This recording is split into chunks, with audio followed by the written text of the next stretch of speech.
have the kids do their homework. What's your top 20 schools? You know, and talk and help.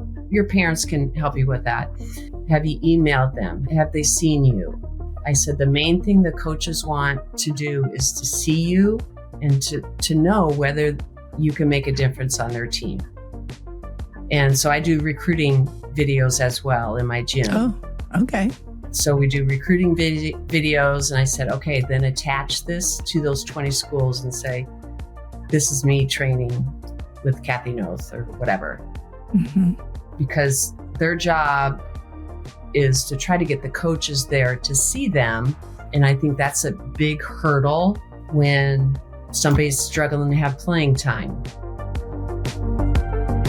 This is the Leave It Better podcast, powered by the Side Out Foundation. Here's your host, Hall of Fame coach, Janice Kruger.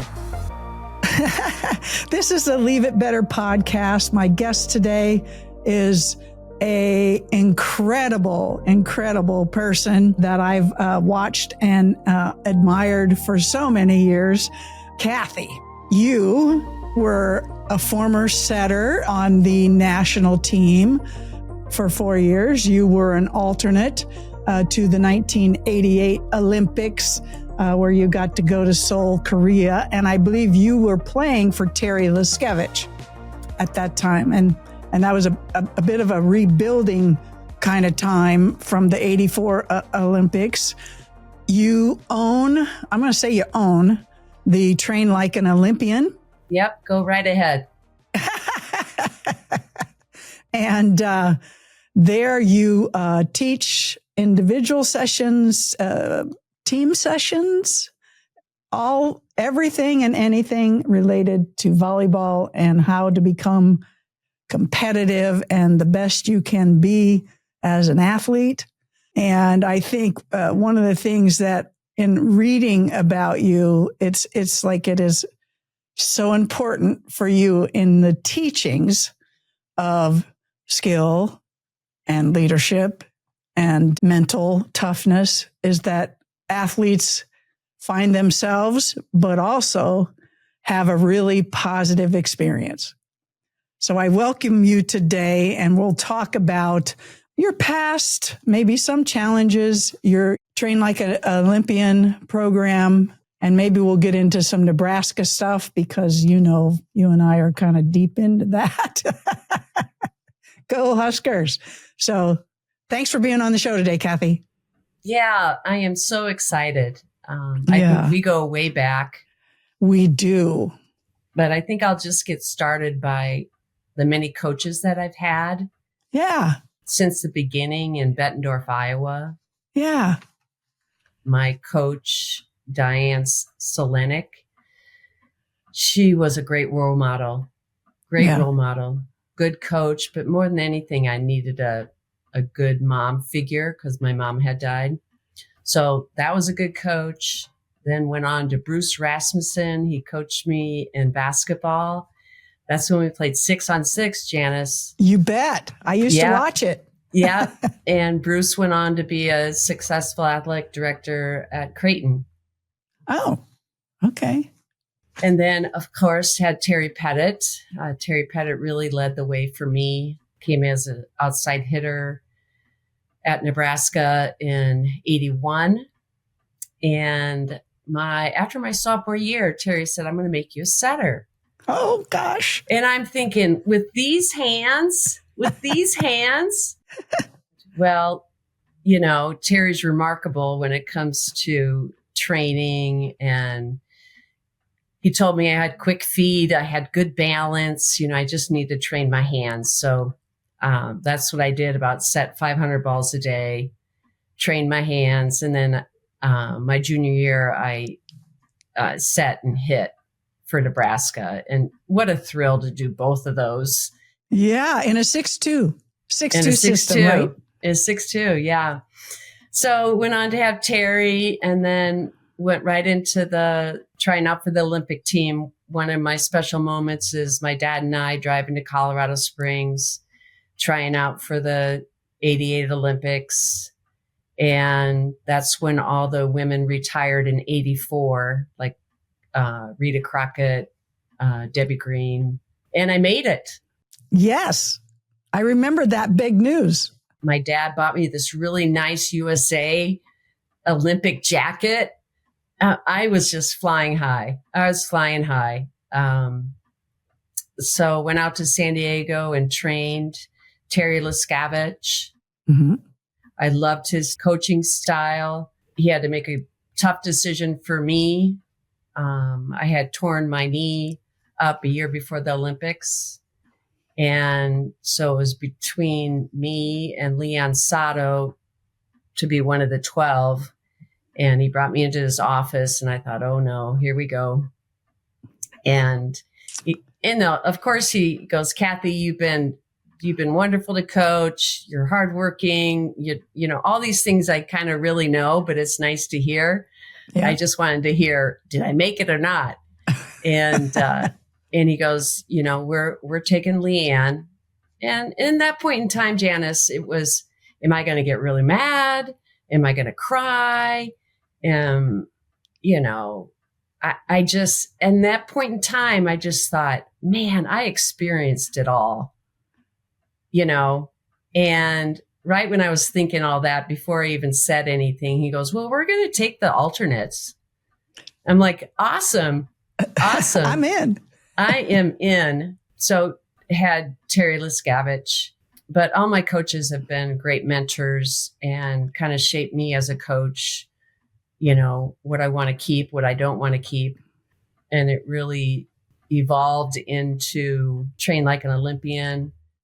Mm-hmm. I've been here in Madison, almost 17 years. Okay. Here in Madison, I used to rent courts, but that got expensive. And so my partner, Aldana, said, we got to find a facility. And I said, okay. So I've been working out of a facility with one court, got a website people sign up for. And it really is about kids coming through that door and believing that they can get better. I think if anyone would say anything about my coaching style, it would be positive, but competitive and driven, but in a way that they have some avenues to gain confidence. Sure. In. So how, you know, they're coming in all different levels of that confidence piece. Yeah. As you tackle that and you're teaching the skills, training the skills, and once they get that understanding of what's expected of them in a particular skill, then what are the kinds of things that you're doing that help them find that confidence part with them? And how much do you push? Like how do you kind of work this with these athletes? And they're pretty young, right? Some of them? Yeah, some of them are pretty young. I mean, I have third graders that come in, you know, and then I get blessed for all my college kids that are now playing college and they come back. But when they come through the door, we just talk how things have been going. Where do you see your role right now in your club or high school? What are some of your positives right now? And we go to I have a blackboard. We go to the blackboard and they'd write down their positives. This is what I think I do well. And I said, okay, so what about your challenges today? What can we work on? So if you're a setter, it could be squaring up. It could be stopping your feet. If you're a hitter, it could be timing on your approach, you know, and so on and so on. So as I do the drills, we critique, but we also have a conversation of, did you feel that press? Yeah. You know, what did that feel like? Can you be there again? So it's really working together and having them have ownership. Mm-hmm. And then we'll go back to the board. And if it was squaring up, I said, okay, where'd you start with squaring up when you walked in the door? 50%. Okay, where you're at now? 75. So just that increase visually, because they increased after rep after rep, they're encouraged. Mm-hmm. They can really see it. That's the thrilling part of my job, is them knowing that they can do something well and they don't have to be perfect. Strive for excellence, but you don't have to be perfect. Right. Yeah. Progress, not perfection. So, okay, the little ones, what are they writing on that board when they The come little in? ones? Yeah, the little ones. Most of the little ones have had sisters that have come to me. So they're fired up for the first time to write on the blackboard. Oh, yeah. Yeah. The big thing for the littles is serving. Oh, sure. Yeah. Is serving, breaking down serving, want to be getting that serve over the net. And so that serving and passing. Right. Well, the two most important. Serve and pass. Does that sound familiar, Coach? Yeah, right. So, Cathy, you were just such a phenomenal athlete. Not super tall, because we're at 5'8". Are you still at 5'8"? Or we? I used to be 5'8.5". I think I grew in college. Well, I was 5'8", but then when I got to the Olympics, I was 5'9", 5'10". You know how you just hype that up. But yeah, I'm 5'8". Yeah. I think about when I've read about you, but also just watching you when I was coaching at Nebraska, Omaha. I get an opportunity to see you compete, but also your athleticism. I think maybe somewhere either Terry told me or that you just kind of ran in there, jumped and grabbed the rim. And he's like, okay, yeah, well, that's at that time we're recruiting. There's a lot of recruiting going into that athletic player. Mm-hmm. And they may not have all been players yet, but then we used to have time to compete in the off season and get that kind of experience. You had this, but you also competed in many sports. And I think maybe softball was one of your loves as well. Yeah. Track and field, basketball, the 6-on-6. 6-on-6. Yeah. So how did those, that doesn't happen much anymore where you have young kids really digging into things. And I don't know if there's just not enough time anymore. The expectations are too high. It's too busy. Yeah, I think all those that you just mentioned about expectations being high, too busy. I went from one sport to the next in high school because our softball was in the summer in Iowa. So I would just hop from volleyball to basketball to track to softball. Yeah. And I think you were a shortstop. And I have a lot of gratitude towards the many, many players and coaches that helped me during high school or that would pick me up and drop me off or, just get me where I needed to be in a life without, a mom and a dad working and two brothers kind of doing their thing. I had this niche of this great athletic environment that I've learned so much about myself through it all. You were really young when you lost your mother. Yeah. And your mother was pretty young as well. Yeah, my mother was pretty young too. Yeah. I always thank God for giving me the opportunity to be athletic, the opportunity to keep my dad busy, coming to watch me. And he's still living. He's 99. I'm so proud of that guy. Yep. 99. Wow. Yeah, I know. Does he live close to you? Yeah, he lives close in Marion, Iowa, and that's by Cedar Rapids. And he lives with my brother who takes care of him. Okay. I see him once or twice a month. But he is still doing his fantasy baseball. And so I go to the auction with him. So I know all about fantasy baseball now. And it's really a neat thing to be working with your dad that's 99.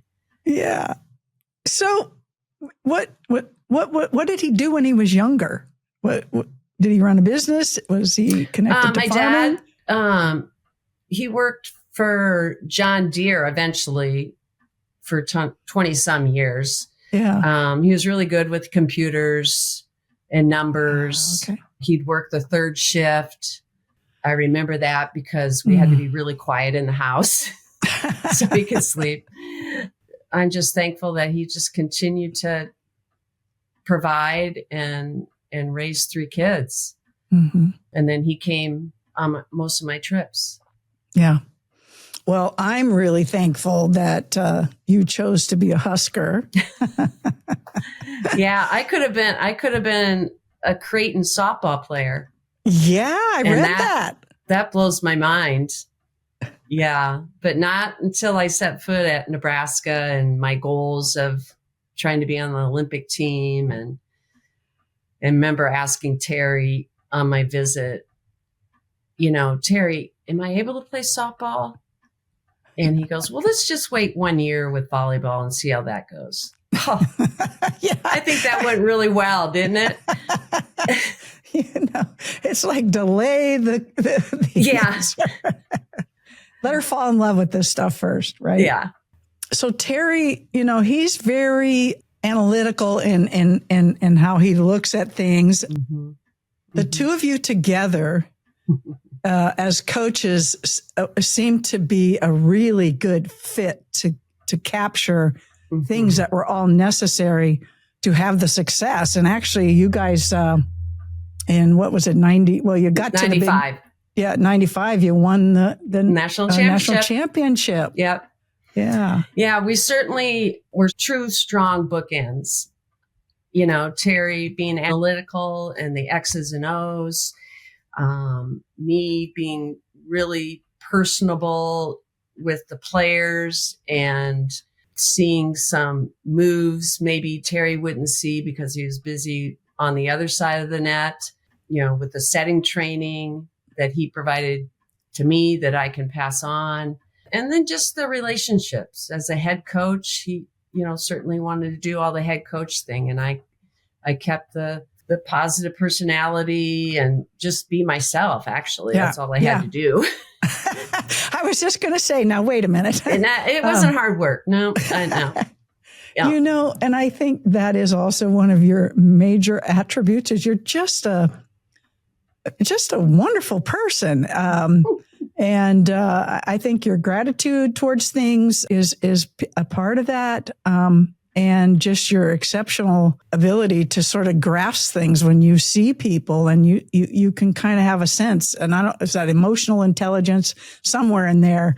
You're able to pick this stuff up. Yeah, I think it goes through my environment of growing up. Yeah. Being a caretaker right from the beginning.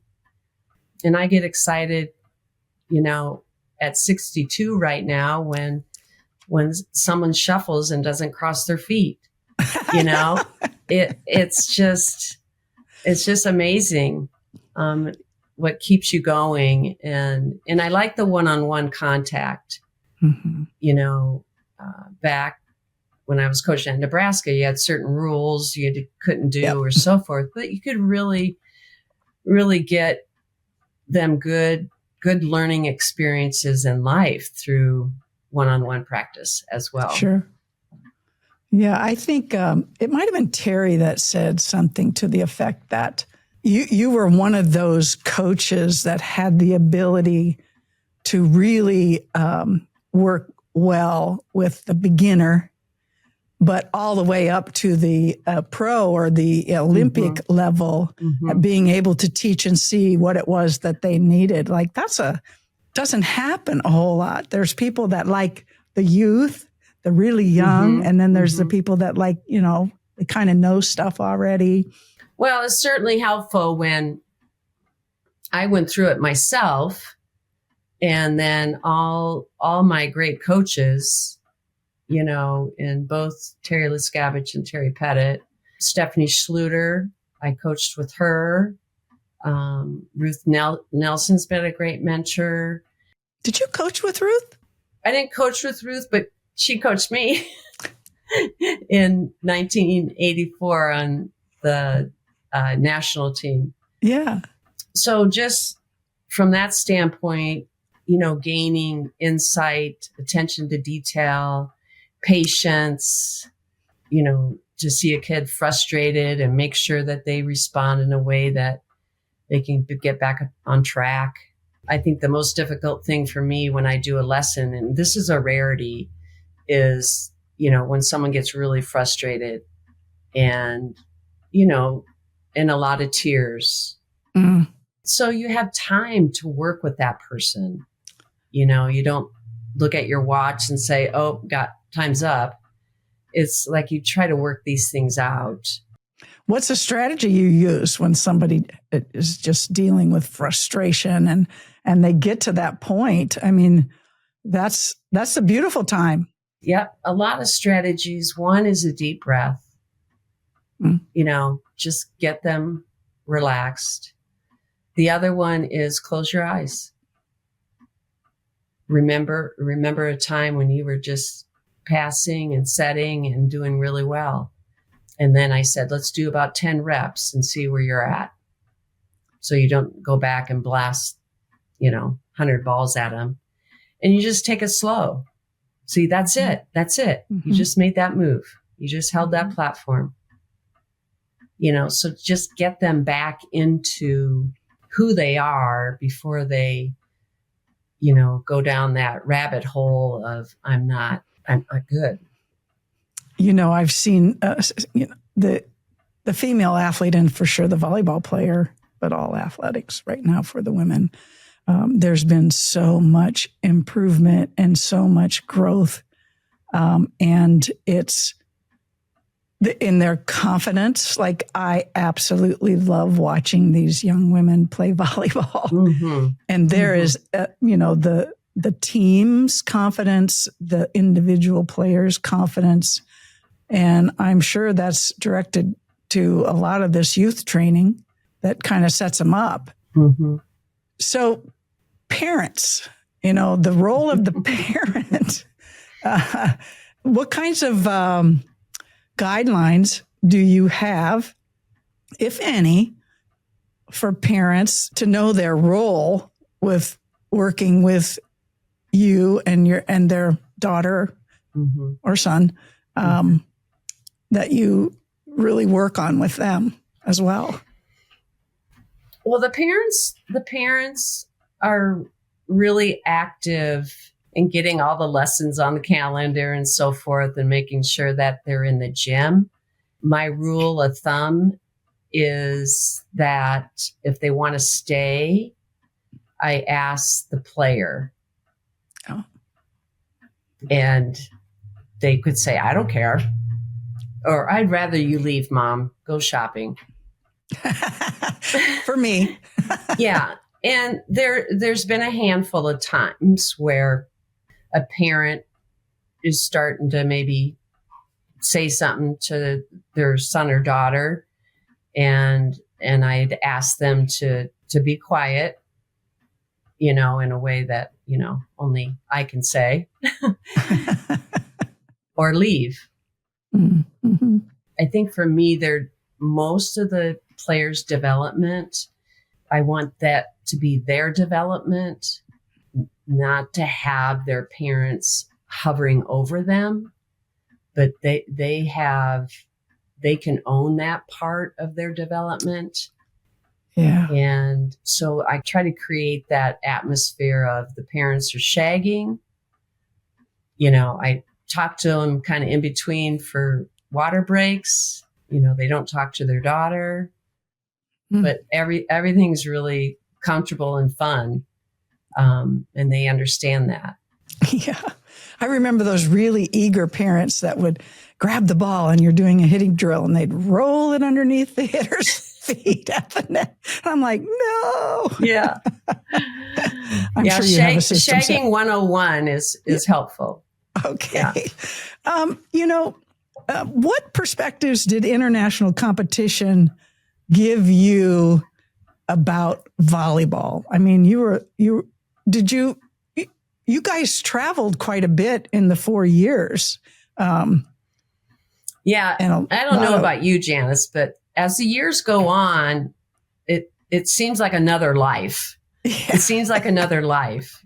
People ask me, when I went to Japan, oh, did you see this? Did you see that? And I said, yeah, I saw the hotel, I saw the gym, and back to the hotel. But talk about travels. I mean, Japan and Cuba, Russia. I mean, that time when it was safe to travel, walking the streets, doing everything, I have a good experience about international travel. Mm-hmm. And you have funny stories, just being educated in different environments was an eye-opener for me. Do you have a funny story you can share? Well, you knew I was going to come in with that. Uh-huh. So when we went to Cuba, we had to do mosquito nets. So we were kind of in these bunk beds, and then we had to put our mosquito nets over us. So that was pretty funny. One funny about Terry Lescavich, when we were in Paris, we weren't touring or anything. No, you're working. We wanted to go see the Eiffel Tower, and we had a curfew, and we thought we can make it. So we ran all the way to the Eiffel Tower, took a picture, ran back, and there's Lescavich at the front desk.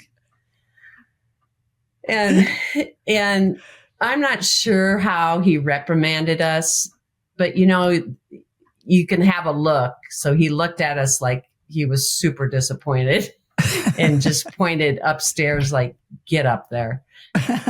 But anyway, just stories like that. I mean, mm-hmm. Getting out of Cuba was a funny story. A lot of planes had technical difficulty, and we thought we weren't going to get out of Cuba. And here we sit in the airport at Cuba. When you get in trouble a little bit with some of your teammates, that's kind of a bonding experience, don't you think? I know. Hopefully, they're hearing this story over and over. Like, I remember that. Right. Let's talk a little bit about your time at Nebraska. Really, now as you sit and you watch what's going on there, and the incredible work that's been done all through all the years with Pat Sullivan, then Terry Pettit, and then John Cook, and now we get Danny. Yes. Danny Busboom Kelly. And so we got bookends, right? Yes. The sellout crowds. Like when you see these things and having been such a part of the University of Nebraska system, you're a Hall of Famer. Can you share some of your thoughts about how that makes you feel, or maybe how did that impact you? You guys were in the rec hall, and I think I read somewhere where you were Mabel Lee Rec Hall. Yeah, that's my homes. Doing carpet pushers with a 2x4. Yeah, I had those. Oh, my cup overflows. I mean, when we brought back most all the alumni during the stadium event, I mean, that was very emotional to know where the program's come and where it is now, to be a part of it, to have people in the stands that are now loving volleyball and never even thought about going to volleyball. Nebraska Volley is such a good role model because of our players and because of our coaches, but also because of our fans. Yeah. Our fans talk too. Our fans you got to get to a game. After you go to a game, you're gonna, be a lifer. So I have certainly a lot of appreciation, admire all the athletes. I talk to some former players, and we tease a lot, what they get after matches. Oh. They get their recovery shake, and all we got was, I don't know, a glass of milk. I don't know. I don't even know if you got that. I'm teasing, but it is, it's all a part of their growth and development as an athlete. The nutrition part of it. That's something that never took place, back in the 80s, to add that and the weight room experience. And so making it all rounded in a way that makes them a better person and athlete. Mindset coaches, so important. I know a lot of my college kids that have them, and they just don't know how they did it without them. We did all the, the squats and the arm swings, and we just let that big space up here kind of take care of itself. It is wonderful that they have so much help. Well, you think about the pressures of it all. Nebraska has all the sellouts. The stadium is full. They really need something bigger because there's a whole lot more people that would like to be in there to watch.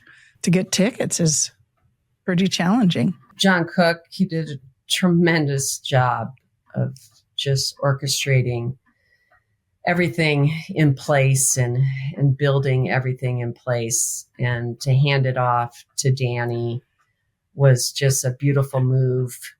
I text Coach Pettit and said, she's the one, and then joked about at least she could last 20 years, because she's still young. So we got her for a while.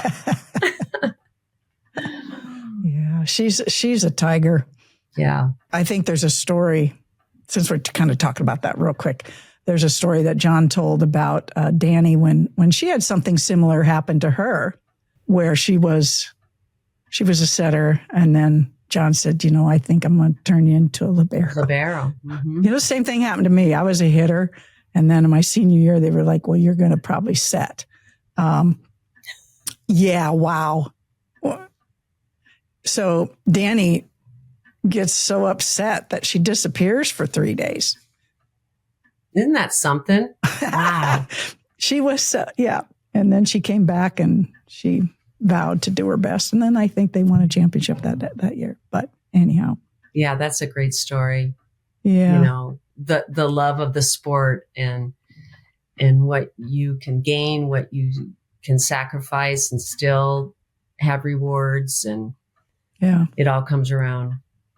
So yesterday we were talking, and you mentioned something. I think it was with regards to your training, and maybe it's your philosophy of that. You said you really stick to the facts. Mm-hmm. What do you mean by that? Well, you could call it facts. You can call it old school, common sense. I'm not going to recreate the wheel. I will from a mindset point of view, but I think it's really simple I was trained one way, that was successful. I'm going to carry that out and add, the Cathy Noth twist. That becomes who I am as a coach. So I break everything down. Everything is by progression. I remember telling some of my players that walk through the door, and I'd have them do a drill where they have to catch the ball low zone. I said, Nebraska volleyball probably still does that.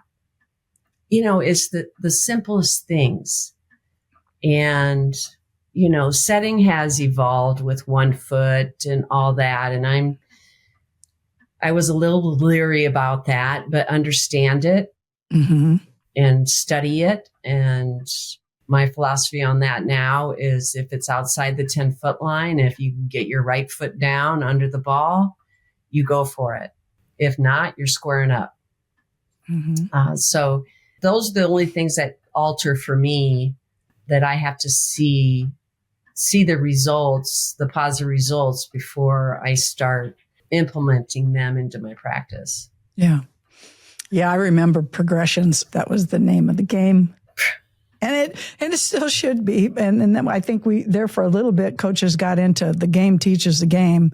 Oh, it does. And especially if you're an exceptional athlete. Yeah. It teaches the game. I still am a believer that, you design your practices fundamentally. What are you going to get done? Team offense, team defense, what are you going to get done? Yes, you get a lot of great experience 6-on-6, but also as an individual, having goals that you want to attain. And so they have to better themselves as an outsider, a setter. And what are those little things that they can better themselves in? Yeah. The pressures of young kids from their peers and the pressures they feel now on social media and the phone that's in their hand all the time. And, the big changes that are going on with recruiting. How and in what ways or in what areas do you feel that you're able to help either the athlete or the parent in trying to navigate through all the things that can happen to a young person looking to go into college and to play there? Well, first of all, I tell each player, if you want to go out and play in college, there's a place for you. But we have to research, you have to advocate, you have to have your team on board. What's your team? Your parents, your club coach, your coaches, maybe some experienced former players, to have that all in your camp. Mm-hmm. The other thing is, where to start. The parents what do we do with all this? What's huddle? I have to stay up with the times myself. Right. But I try to make it easy. And the easiest way for me to do it is have the kids do their homework. What's your top 20 schools? And talk and help. Your parents can help you with that. Have you emailed them? Have they seen you? I said, the main thing the coaches want to do is to see you and to know whether you can make a difference on their team. And so I do recruiting videos as well in my gym. Oh, okay. So we do recruiting videos. And I said, okay, then attach this to those 20 schools and say, this is me training with Cathy Noth or whatever. Mm-hmm. Because their job is to try to get the coaches there to see them. And I think that's a big hurdle when somebody's struggling to have playing time. A coach is coming and I didn't play. Well, that's where the communication comes from the player and the club coach. It's I have a coach coming. This is a good opportunity. Do you see me?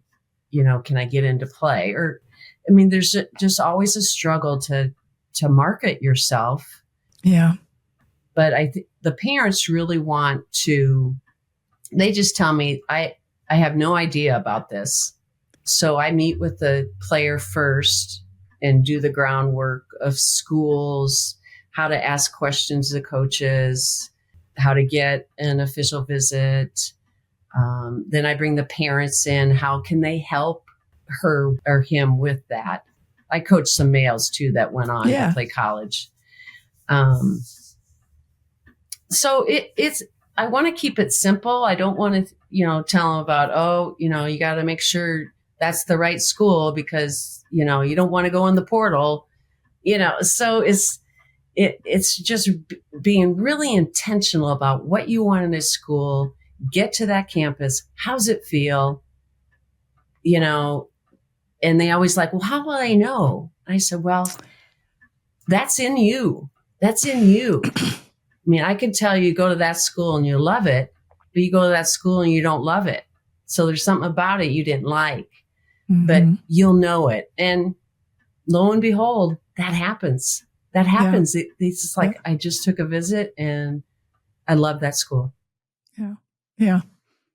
So getting their foot in the door, I just try not to get in all the social media part of it and the portal media part of it and the transferring part of it. It's just focus on, academically where they want to be, athletically where they want to be, big school, small school, what region, what kind of coach, just going back to Some kind basics. of the ways I did it at Nebraska. I mean, we had home visits. I loved it. Yeah. I loved it, but now my recruiting is like a home visit. I get to sit down with the kid and kind of go through that with them. Yeah. Do you guys talk about the do's and the don'ts, when you're being a recruit? Well, I think the do's and the don'ts come from, for me, they come from maybe some of the coaches, do's and don'ts, and not the players. Yeah. So I just had the players focus on the next right thing, because coaches can, change in a dime. They can. One day they're recruiting somebody, the other day they're not. And I brush through that. I try to have the athlete ask the coach, where do you see me? Am I in your top 3, your top 4 or 5? I really want them to know where they're at with that program, and when they're going to make a decision on that. So just some of the timeline on that as well. Yeah, the honesty, of the coach and then also of the player of intentions, right? Yeah. Got to always kind of guide things on intention. So let's shift just a little bit. How is your family life? My family life. Yeah, is it Eldana? Eldana, yep. Yep. And your children, we got Spencer and we have, Aiden and Carlin. Aiden and Carlin. Yeah. Affected or influenced your volleyball career or your work with kids. I know being parents is a tough job. Yeah. Well, first of all, you have to have a supportive partner. Yep. So I have that in Eldana, and Spencer, who is now 24.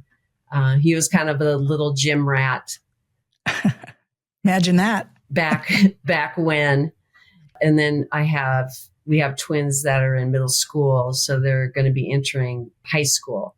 So just reliving those years, those middle school years, has been really stressful. Just as far as, the environment's different, social media is different, pressures are different.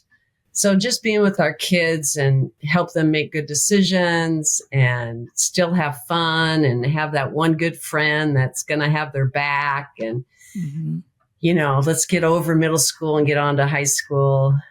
And now you're there. And now I'm there. Yeah. Yeah. I mean, it's been very flexible. I mean, Eldana's a senior pastor at a church, and she works during the day. And I do all my lessons from 4:30 on until the evening. So we always had good management of our time, and we didn't have need daycare because we were always there for our kids. And the important part of just always bringing your kids to a volleyball match, so they know the gym and they know the church and they know their school. Who knows what they're going to know in high school, but I'm afraid to go there. Do they know the game? Do they like the game? They know the game. They're not interested in the game. They're both competitive in their own ways. They don't want to lose. They are very artistic. They're collectors, thanks to my oldest son. Oh. They collect Pokemon cards and how the value is. They're just like sponges. They're sponges of learning, anything they want to be. Yeah. There's times where I say, you want to go to the gym? And sometimes they go and we have a good time, So I love my kids for who they are. I wanted them to be who they want to be, and they're still kind of figuring that out. Spencer being 24, he graduated in environmental sciences. So he's working for a company. So he's really settled. He's got a big job, I think. Yeah, he's got a big job, and he does want to save the environment. So I'm counting on it. Yeah. But it's exciting, I think, for Eldana and I. We chose to have another child, but we happen to have two. Oops. So that was surprising, but good. But again, like I said earlier in our conversation, environment that I was raised with a lot of people around me and helped me grow is same with these kids.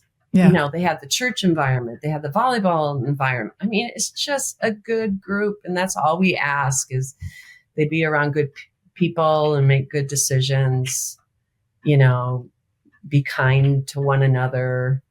They've heard it all from us, you know, they kind of roll their eyes. Kindness. Yeah. Is important. Mm-hmm. So who is the middle child? Of our three kids? Yeah. Okay. Well, Aiden's the middle child. He's by how many minutes? Minute 1. Oh, God. 1 minute.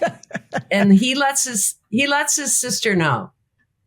That's the only thing he really can be on her about. It's like, hey, I'm 1 minute older. That's really fun. Well, when I was pregnant, my upper baby was a rocking and a rolling, and whoever was on the bottom was getting trampled and smashed. And we told our doctor, hey, if you can pull out that bottom baby first, I think they would appreciate it. So lo and behold, they pulled out Aiden first and then Carlin. Oh, God, that's fun. Yeah.